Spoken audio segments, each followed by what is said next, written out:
الخير، عاملين ايه؟ يا رب تكونوا بخير. ويلكم باك يا جماعه. ازيكم؟ عاملين ايه؟ يا رب تكونوا بخير. وحشتوني قوي قوي قوي. العيد خلاص عيدنا، ومعرفتش اصور اي حاجه في العيد خالص لان انا قضيت العيد السنه دي نوم. حد زيي قضى العيد نوم ولا انا بس اللي كنت نايمه طول فترات العيد؟ انا خرجت ورحت اماكن كتير وخرجت كده، ولكن معرفتش اصور اي حاجه بصراحه. كنت محتاجه افصل. طمنوني عليكم وقولوا لي انتوا عاملين ايه. ويا جماعه وحشتوني قوي قوي بجد، وحشني تصوير فيديوهات، وراجع عندي كميه طاقه ان انا اصور فيديوهات بجد مش عايزه اقول لكم. قلت اصور معاكم النهارده الاثنين اللي بعد العيد على طول، يعني تقريبا عدى على العيد اسبوع وشويه، فانا لسه فايقه من العيد وقلت بقى اصور معاكم واخدكم معايا في اليوم النهارده فيه تفاصيل كتير قوي قوي، فهحاول اصور معاكم كل حاجه واشارككم حاجات كتير قوي.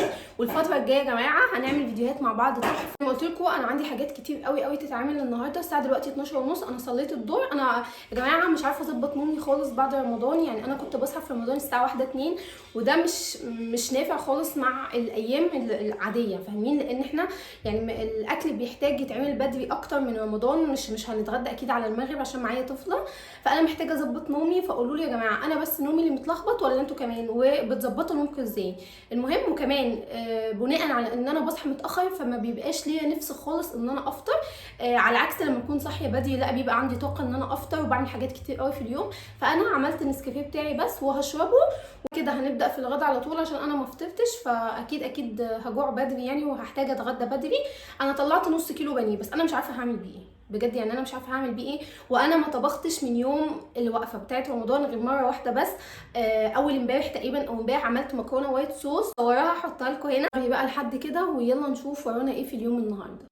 بصوا بقى، عايزه اقول لكم على حاجه. لو عندكم حاجات كتير قوي قوي في اليوم وحاسين ان اليوم زحمه، فالتو دو ليست هو الحل. مش شرط كمان تكون تو دو ليست جاهزه زي دي، ممكن ورقه وقلم، اي ورقه وقلم عندكم، وتبداوا تكتبوا فيها كل الحاجات اللي انتم محتاجين تعملوها النهارده، وتكتبوها من الاكثر اهميه للاقل اهميه، فاهمين؟ يعني الحاجات اللي مهمه وضروري قوي تتكتب الاول، والحاجات اللي عادي ممكن تستنى لبكره نكتبها في الاخر. دي هيك بتخليكم تنجزوا بسرعه، ودي الحاجه بصراحه اللي بتخليني انجز لو عندي زحمه قوي في اليوم وحاسه ان انا مشتته وحاسه ان انا ورايا حاجات كتير قوي. فدي الحاجه اللي بتظبط معايا اليوم، وبحس ان انا خلاص انا فرغت كل حاجه، فرغت طاقتي كلها وكتبت كل حاجه انا محتاجه اعملها في اليوم. وزي ما قلت لكم بالاولويه، فببدا اعمل الحاجات اللي ورايا بالاولويه وبعلم عليها بعد ما بخلص. كمان بتحسسني بالانجاز ان انا انجزت، كل لما بنجز حاجه بعلم عليها، فدي حاجه بتحسسني بالانجاز. يلا بينا بقى نبدا في عمايل الاكل على طول. انا هعمل النهارده فاهيتا وهعمل معاها رز بسمتي.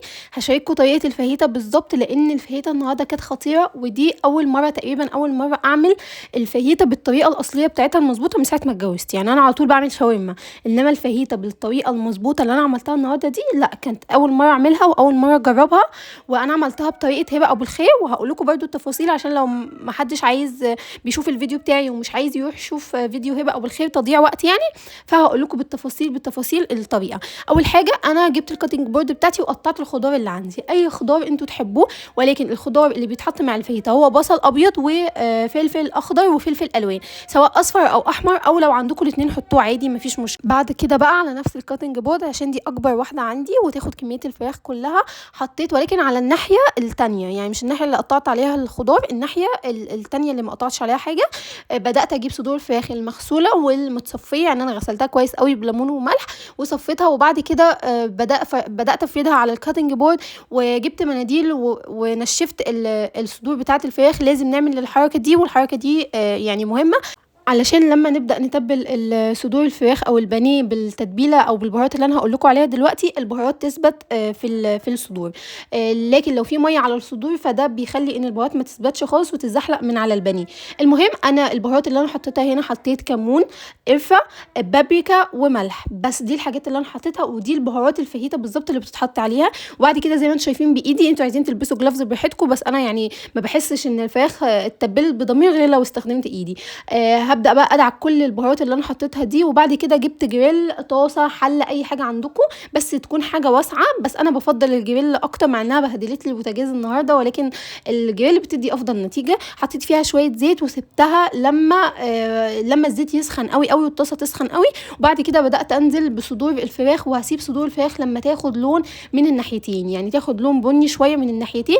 بعد كده بقى هبدا اشيلها.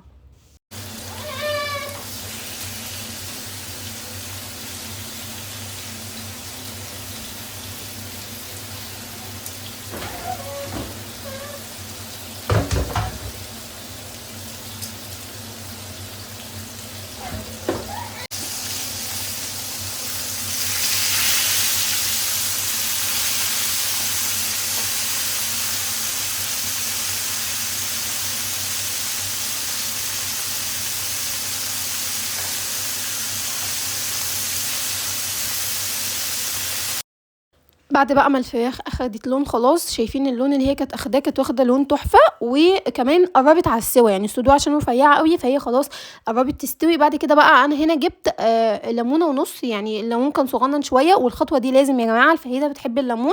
وبدات اعصرهم او انزلهم على الفراخ وهي على النار. في الدقيقه دي هتشموا ريحه تحفه، وهتشموا ريحه الفراخ والليمون مع بعض، بصراحه بيبقى ريحه ساعتها طالعه خطيره. هبدا بقى اقلب الليمون اللي انا حطيته ده، هسيبه شويه على النار مع الفراخ، ما تسيبوش كتير قوي علشان برضو الليمون ما يمرش. وخلاص هرفع الصدور من الجبال خلاص كده بعد ما اخدت اللون بتاعها. ما تسيبوهاش كتير قوي علشان برضو ما تتحرقش قوي فتمرر معاكم. بدات بقى اطلع كل الصدور اللي عندي، ومكان الصدور يعني في نفس الطاسه مش في طاسه تانية، مكان الصدور ومكان الدهون اللي نازله من الصدور هبدا احط شويه زيت كمان، هزود شويه زيت.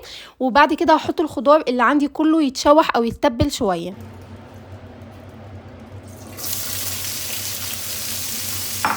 حطيت بقى الخضار وهبدا اقلب كويس قوي قوي في الزيت والبتاع اللي عندي لما الخضار يتشوح خالص. وبعد كده هروح بقى اقطع الفراخ دي لازم تتقطع، انتوا براحتكم عايزينها سليمه براحتكم، ولكن شكل الفاهيتا المعتاد اللي احنا متعودين عليه ان الفراخ بتكون متقطعه ما بتكونش سليمه يعني.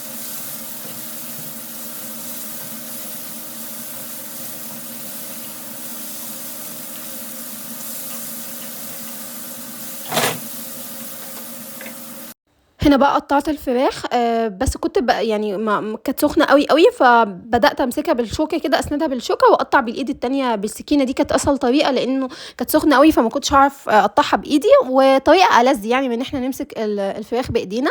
زي ما انتم شايفين قطعتها، قطعوا التقطيعه اللي تحبوها، انا قطعتها شرايح كده زي ما باكلها من بره بالظبط.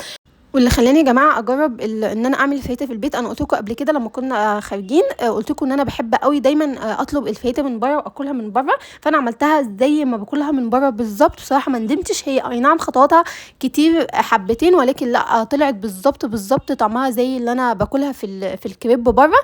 فانا هعتمدها وخلاص، يعني دي وصفه دخلت من ضمن الوصفات اللي انا هعملها على طول ان شاء الله. بدات بقى انزل الفراخ على الخضار وهبدا ادي تشويحه ده كله مع بعض، وهغطي عليهم بقى وهسيبهم لعند لما تستوي. ما بتاخدش 10 دقايق، يعني بعد التشويحه اللي احنا شوحناها لصدور الفراخ ما بتاخدش 10 دقايق. ده كان شكلها. انا قدمتها مع رز اصفر، ممكن تعملوها سندوتشات عيش سوري، تعملوها في كريب، اي حاجه هتنفع معاكم، اي حاجه هتظبط معاكم.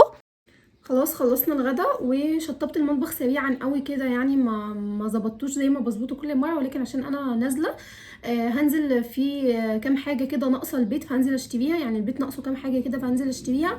وبالمره هودي بنتي الكيدز اريا هنا جنبنا يعني فاتحه، وانا وديتها مره بصراحه تحفه، الالعاب خطيره، بنتي اتبسطت فيها قوي قوي، فقلت هوديها تاني. وسعرها رمزي قوي يعني، وكمان بيستضيفوا الناس، يعني بيستضيفوا الاطفال. لو انت عايزه تسيبي طفلك وتروحي مشوار، لو انت عايزه تعملي تخلصي اي مشوار او اي حاجه وعايزه طفلك يقعد هناك، فبتبقى بالساعه وبتحاسبي بالساعه حسب انت بتسيبي طفلك قد ايه هناك. المهم انا حطيت ميك اب، يعني نو ميك اب خالص، وعايزه اوريكم كام حاجه كده انا اشتريتها في الميك اب جديده. اول حاجه الكريم ده بتاع ديزار، ده شكله كده، والكريم ده اصلا يعني الشركه عاملاه من زمان قوي قوي، ولكن هو عليه ضجه الايام دي وعلى تيك توك فايرال قوي على تيك توك. ولكن انا اللي مش خلاني اشتريه من زمان انه بجد البنات كنت بشوفها بتحطه بطريقه بشعه، كان بيبقى مجير قوي على وشها، شكله بشع قوي، مبين المسام. فانا جبته، قلت اجربه لما لقيته فايرال تاني على تيك توك. قلت اجربه، اجيبه واجربه. هو سعره رخيص قوي قوي، وبصراحه تحفه. يعني انا حاطاه دلوقتي، هل حاسين ان انا حاطه حاجه؟ حاسين ان انا حاطه فاونديشن؟ حاسين ان انا حاطه اي حاجه؟ هو بيدي جلو كده للبشره، خفيف خالص خالص، من غير ما يبان ان انت حاطه اي حاجه خالص على وشك. فطلع ان البنات هي بتحطه بطريقه غلط. لازم ترطبي تحته الاول كويس قوي، وتستني المرطب لما ينشف، وبعد كده بتحطيه وبتدمجيه. افضل طريقه ان انت تدمجيه بايدك عشان يبقى كويس معاكي. فهو بصراحه خطير ويستاهل الضجه اللي معموله عليه الايام دي على تيك توك. في منه الشركه منزله كريم تاني، بس انا ما جبتوش. انا جبت ده علشان فيه نسبه فاونديشن زي ما بقول لكم، او هو بديل فاونديشن. فجبته علشان يديني تغطيه خفيفه قوي قوي قوي للبشره. شايفين شكله؟ ولا كاني حاطه اي حاجه خالص على بشرتي. المهم اشتريت كمان الليب جلوس ده، وهو ده اللي انا حاطاه دلوقتي، من براند اسمها تقريبا جيلي واو، يا رب اكون بنطقها صح. الليب جلوس ده ب45 جنيه وخطير. شايفين شكله على الشفايف عامل ازاي؟ بيسيب لون بينك تحفه كده على الشفايف، بيفضل ثابت قوي قوي. فانا اشتريته، وفي منه الوان تانية ودرجات تانية. ان شاء الله لما اروح تاني هشتريه. اخر حاجه بقى اشتريتها هو الهايلايتر ده بتاع MN، وانا سمعت عنه كلام كتير قوي حلو، وهو بصراحه تحفه يا جماعه. ناعم كده على البشره قوي، وبيدي لمعه بسيطه خالص، ومش خشن يعني، ناعم قوي، فما بيبانش قوي على البشره يعني. لبست بقى ونزلت زي ما قلت لكم، رحت الكيدز اريا اول حاجه، واخدت لكم جوله صغننه فيها قوي كده. هي فيها تفاصيل اكتر من كده، ولكن انا ما عرفتش اصور لانه كان في اطفال في الكيدز اريا، وانا ما كنتش عايزه اجيبهم في التصوير او حاجه. المهم يعني ان الكيدز اريا فيها العاب كتير قوي قوي، والعاب تناسب كبار وصغيرين، وزي ما قلت لكم فيها استضافه. ولكن انا بصراحه ما انصحش بحاجه زي كده، وانا ما عملتش حاجه زي كده، ومش هعمل حاجه زي كده، ان انا اسيب بنتي مع حد انا ما اعرفوش.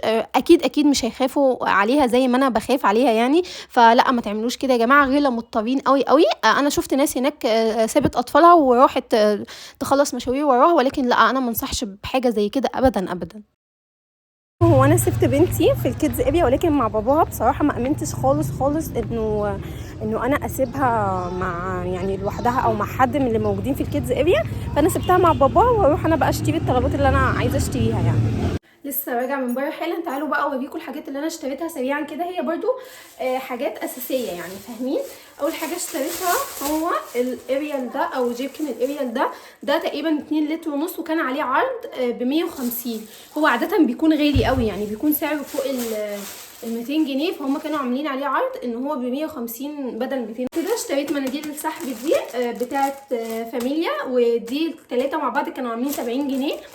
اشتريت كمان التوست ده بتاع ريتش باك، وده كان عامل 47 جنيه. هو عاده يعني سعره ما بين 47 ل 50، ما بيعلاش ابدا عن 50 جنيه. لتر لبن بتاع المراعي، وانا بقيت ما بجيبش من اللبن كميات يعني، بجيب لتر بلتر، ولما بيخلص بنزل اشتري تاني عادي، مفيش مشكله.